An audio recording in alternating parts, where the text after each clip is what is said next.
Olá, muito boa noite para você.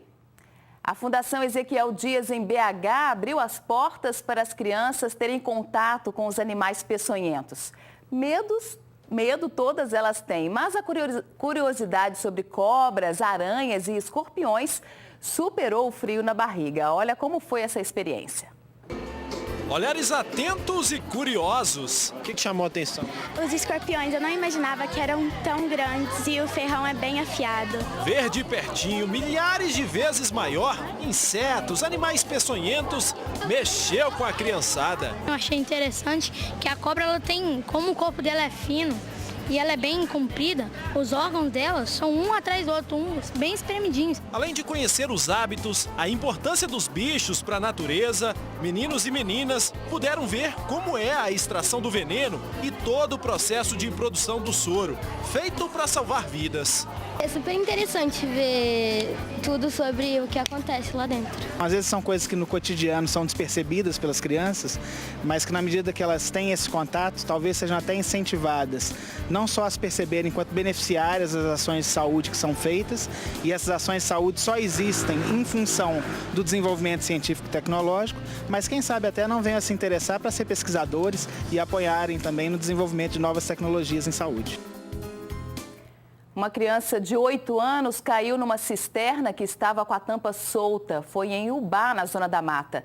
Um homem que passava pelo local tentou salvar o menino, mas os dois acabaram morrendo dentro do poço.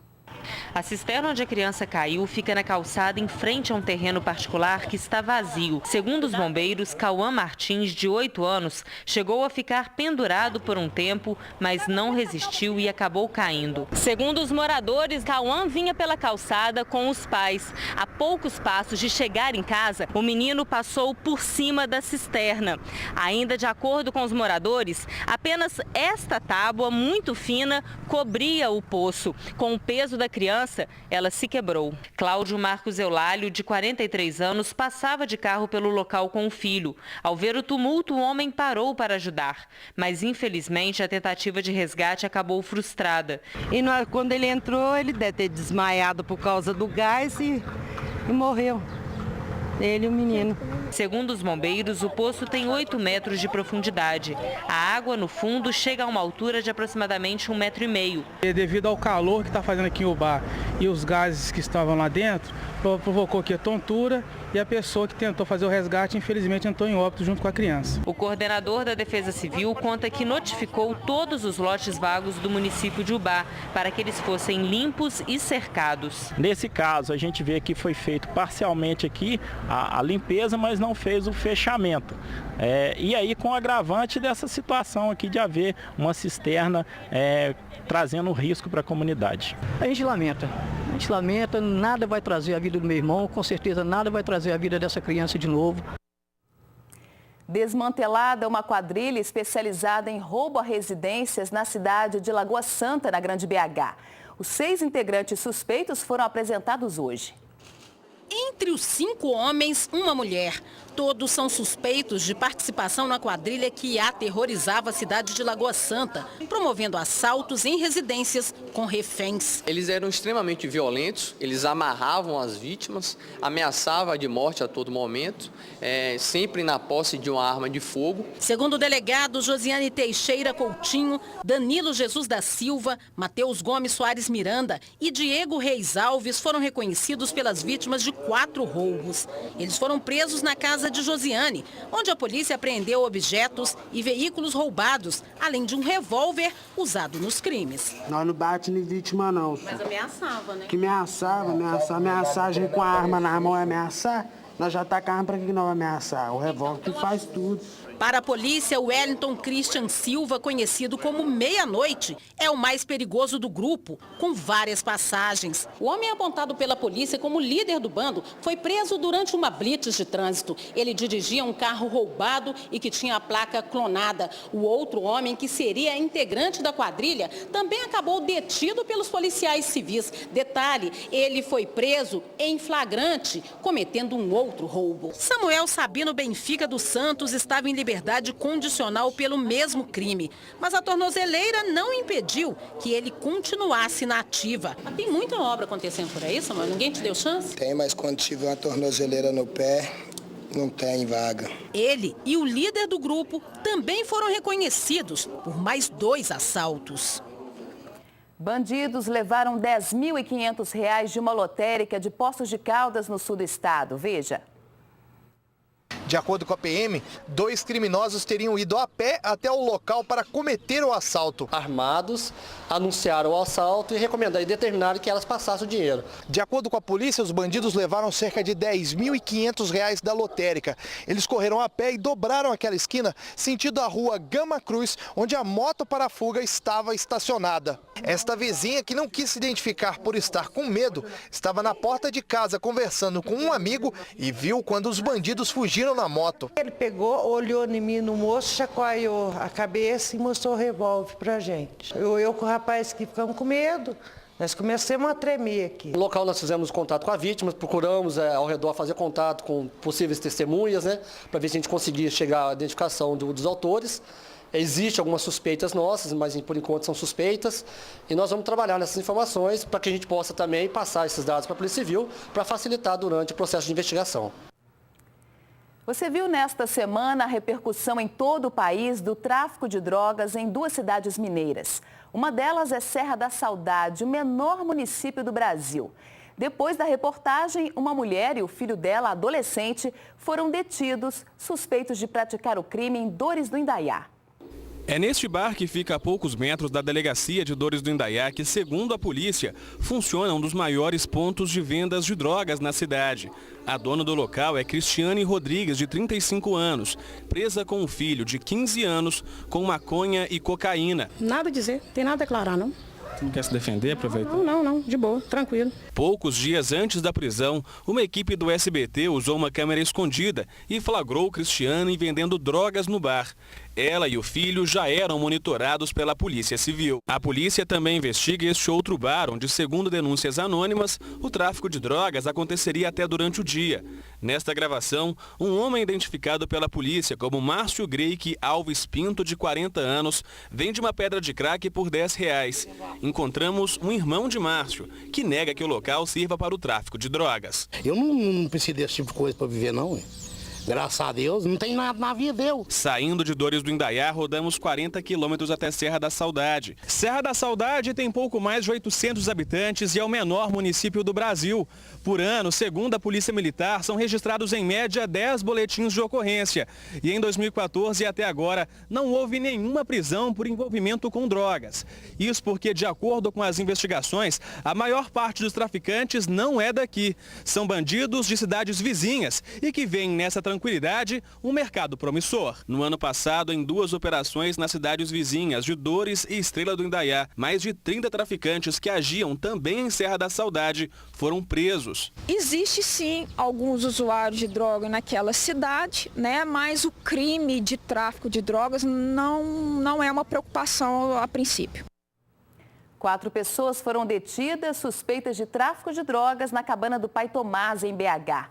Entre elas, 2 adolescentes. Segundo a PM, os envolvidos foram presos em flagrante. Eles estavam negociando a droga. Deu até para ouvir um falar que certa porção, certa quantidade da droga lá não valia R$25. Um dos suspeitos conseguiu fugir, mas foi capturado minutos depois. Fiquei com medo de ir preso, porque eu estou trabalhando e eu pensei, eu queria correr porque eu não queria ir preso. 7 tabletes pequenos de maconha foram apreendidos, cerca de 400 gramas. Todos negaram participação no tráfico de drogas na região. Estava só comprando só. Eu sou usuário. Eles foram levados para o Centro de Atendimento ao Adolescente autor de ato infracional. Moradores do Palmital, em Santa Luzia, fizeram um protesto hoje pedindo justiça. Eles alegam que o adolescente morto no bairro na semana passada era inocente. Ele foi baleado durante uma troca de tiros entre policiais civis e bandidos. Nas faixas e cartazes, pedidos de justiça. A manifestação pacífica foi escoltada pela PM e reuniu parentes e amigos da vítima. A mãe, ainda abalada, disse que o filho nunca teve passagens pela polícia. Se eles tivessem abordado ele, até levado preso, não tinha problema. Agora tirar a vida de uma criança praticamente, né? Não tem nem o que falar. Segundo testemunhas, assustado, o menor correu para escapar da confusão. O adolescente de 17 anos foi atingido com um disparo na cabeça. A bala teria saído da arma de um policial. Meu menino falou que estava sangrando. Fui lá e ajudei a colocar ele no carro e desci para o hospital com ele. No dia que a gente pegou ele aqui, ele já não estava vivo mais, ele já estava morto já. O adolescente foi morto na quinta-feira passada, durante uma ação da Polícia Civil aqui no bairro. Investigadores estavam no local para entregar uma intimação, quando teriam identificado alguns traficantes da região. Os criminosos armados tentaram fugir e houve troca de tiros. Após o tiroteio, alguns moradores montaram barricadas nas ruas.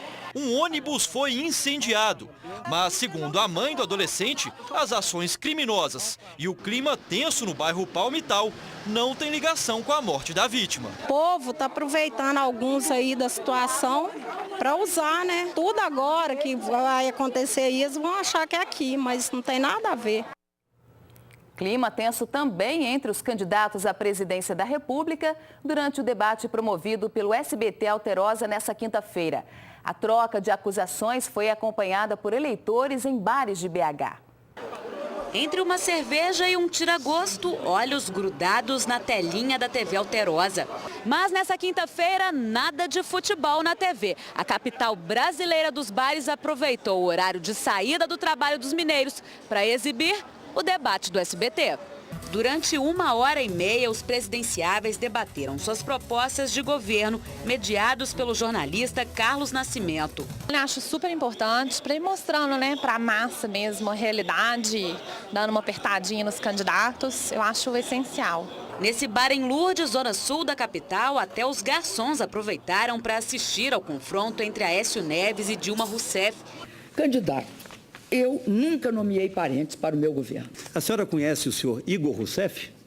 Seu irmão, candidato. Não queria chegar nesse ponto. O seu irmão, candidata, foi nomeado pelo prefeito Fernando Pimentel no dia 20 de setembro de 2003 e nunca apareceu para trabalhar, candidata. Acho que nós estamos vivendo um momento histórico no país, né? Uma eleição, no mínimo, eletrizante, com a quantidade de eventos que aconteceu ao longo dela. Nesse outro bar, na região da Savassi, a aposta foi num telão.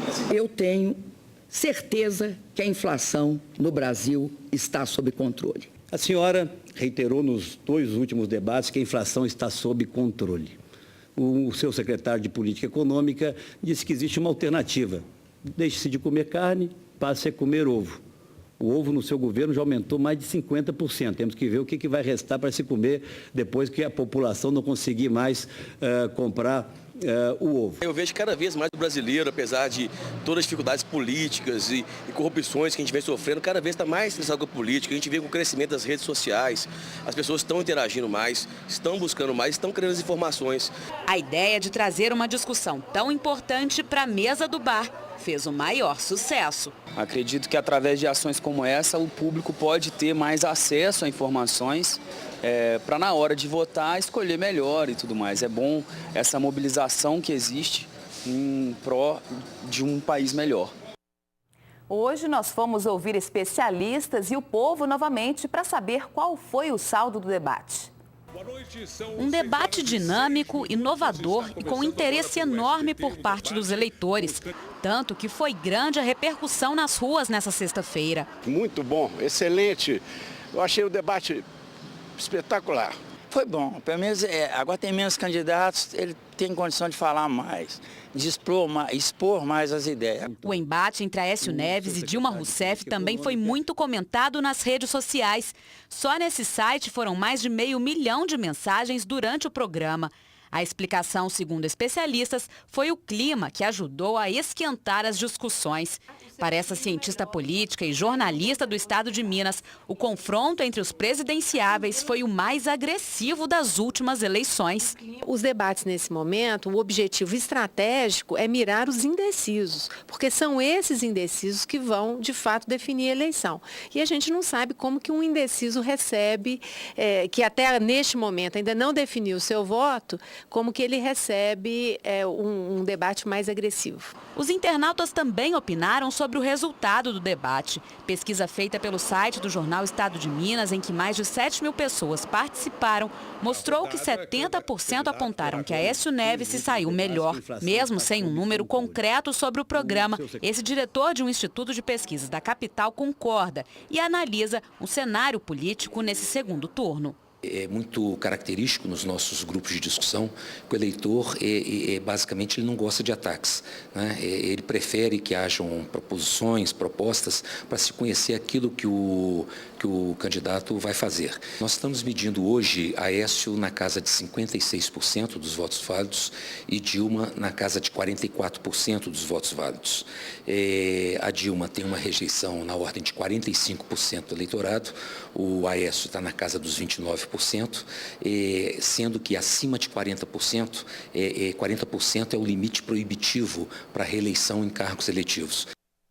Está declarada a guerra ao mosquito da dengue, ainda mais agora que o inimigo tem mais uma arma, a transmissão da febre chikungunya. O primeiro caso foi registrado em Matozinhos, na Grande BH. A cidade recebeu hoje o Dengue Móvel, que troca garrafas PET, latas e pneus por material escolar. Posto de troca montado na Praça Central de Matozinhos. O primeiro a dar um grande exemplo é este pequeno aí. Dinaldo, de apenas 6 anos, chegou com as mãos cheias de garrafas plásticas e de olho no que iria receber em troca. Caderno, lápis e uma borracha. Se nós não pegar as crianças e ensinar elas, nós vamos continuar com o que estamos no momento aí, de ninguém preocupado com nada. A ação é para que as pessoas possam trocar objetos recicláveis que acumulam água por materiais escolares. A intenção é combater o mosquito Aedes aegypti, que ultimamente tem dado trabalho, transmitindo também a febre chikungunya. De janeiro até o dia 4 deste mês, o Ministério da Saúde registrou 211 casos de febre chikungunya no Brasil. O primeiro no estado foi em Matozinhos, por isso as ações no município foram intensificadas. Além do dengômetro, o fumacê tem rodado pelas ruas da cidade. E desde o início desta semana, agentes de combate à dengue percorrem casas para conscientizar a população sobre o combate aos ovos do mosquito e assim deixar o novo vírus bem longe. Vamos sempre deixar as calhas limpas, a gente está sempre recolhendo lixo, não acumular lixo dentro de casa, em qualquer lugar, porque a prevenção é a mesma. A gente tem que tomar os mesmos cuidados em relação à dengue. Uma capela pegou fogo em Itaúna, no centro-oeste do estado. A destruição foi praticamente total. Tudo indica que o incêndio tenha sido criminoso. É que o local é frequentado por usuários de drogas.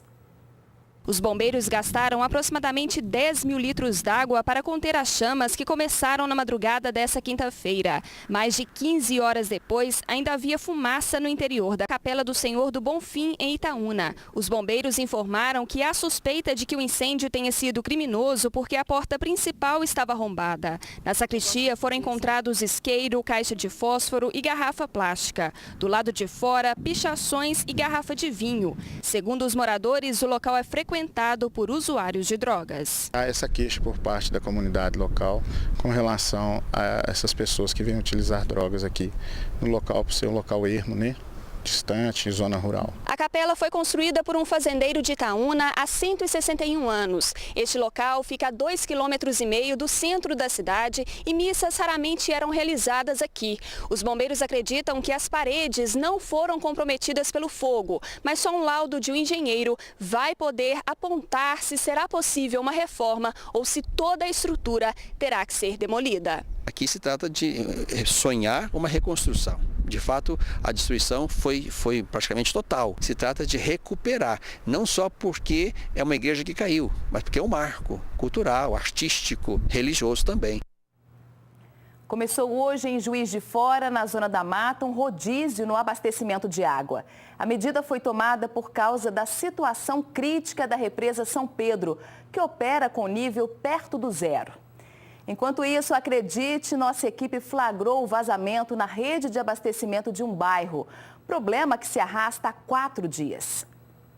A água jorra sem parar, como se fosse uma mina, mas é um vazamento bem no meio da rua Carneiro da Silva, no bairro Furtado de Menezes. Os moradores pediram ajuda à nossa equipe para mostrar o problema. Segundo eles, desde segunda-feira a situação é essa. E um detalhe, a gente observa em volta vários remendos antigos no asfalto, pertinho ali do vazamento. Esse aqui é o mais recente. Eles têm pedido para a gente economizar água, né? Para a questão do gasto, essas coisas todas.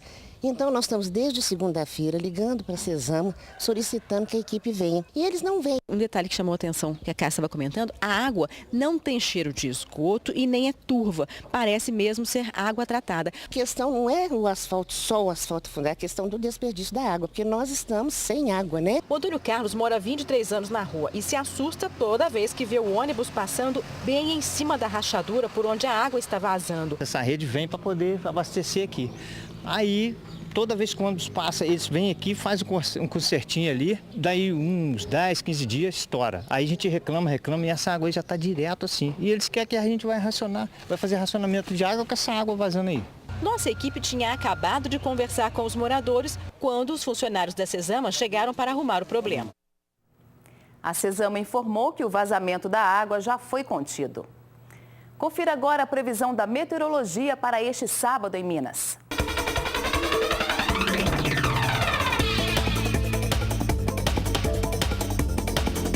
O dia será de tempo ensolarado em todas as regiões. Há possibilidade de pancada de chuva no sul. A umidade do ar permanece baixa em Minas. Na capital, mínima de 18 e máxima de 35 graus. A temperatura vai de 15 a 33 em Poços de Caldas, de 18 a 32 graus em São João del Rei. Varia entre 25 e 40 em Ituiutaba. E em Campina Verde, mínima de 22 e máxima de 39 graus. Daqui a pouco, as informações sobre o horário de verão que começa neste fim de semana. Você está animado ou não gosta nem um pouquinho da mudança, hein? Voltamos já já. O horário de verão está batendo a nossa porta de novo. Começa à meia-noite de sábado para domingo. Os relógios devem ser adiantados em 1 hora. Neste ano, o programa de economia de energia vai durar 5 dias a mais. É uma diferença de apenas 1 hora, mas que provoca uma relação de amor e ódio entre os brasileiros. Não gosta, é péssimo. A pessoa não alimenta bem na hora certa, tem uma dificuldade para tudo, até para trabalhar. Eu só acho que o tempo passa mais rápido. Dá tempo a gente acordar mais cedo, demora a escurecer um pouco. É bacana. Gostando ou não, na próxima madrugada de sábado para domingo, os relógios deverão ser adiantados nos estados que fazem parte das regiões Sul, Sudeste e Centro-Oeste do país. A mudança nesta temporada do horário de verão terá uma duração maior. Começa no dia 19 de outubro e vai até 22 de fevereiro de 2015. 5 dias a mais do que nos anos anteriores. Isso porque a data de encerramento não pode coincidir com o carnaval. Quando você começa a se adaptar com o horário, você pensa assim, agora sim eu estou me acostumando com o horário, aí o horário de verão acaba e volta tudo de novo. Já para o sistema elétrico, a mudança gera uma economia na produção de energia de 278 milhões de reais, suficiente para abastecer uma cidade do tamanho de Belo Horizonte por até 10 dias. A gente não vê no dia a dia essa economia, né? Eu vejo isso para as grandes empresas. Para uma casa com 2, 3 pessoas não tem resultado nenhum. E há quem acredite que o horário de verão muda até a rotina na natureza. Porque um pouco antes do horário de verão, os passarinhos lá perto de casa começam a cantar às 5 horas da manhã. Eu ainda tenho 1 hora para dormir e os bichos já estão me acordando. Aí quando muda o horário, eles me acordam na hora certa. É uma coisa boa. Eu particularmente adoro. A edição de hoje termina aqui. Amanhã você fica na companhia de Daniel Fabres. No sábado, o jornal começa um pouquinho mais tarde, às 7. Boa noite para você e um ótimo fim de semana. Tchau.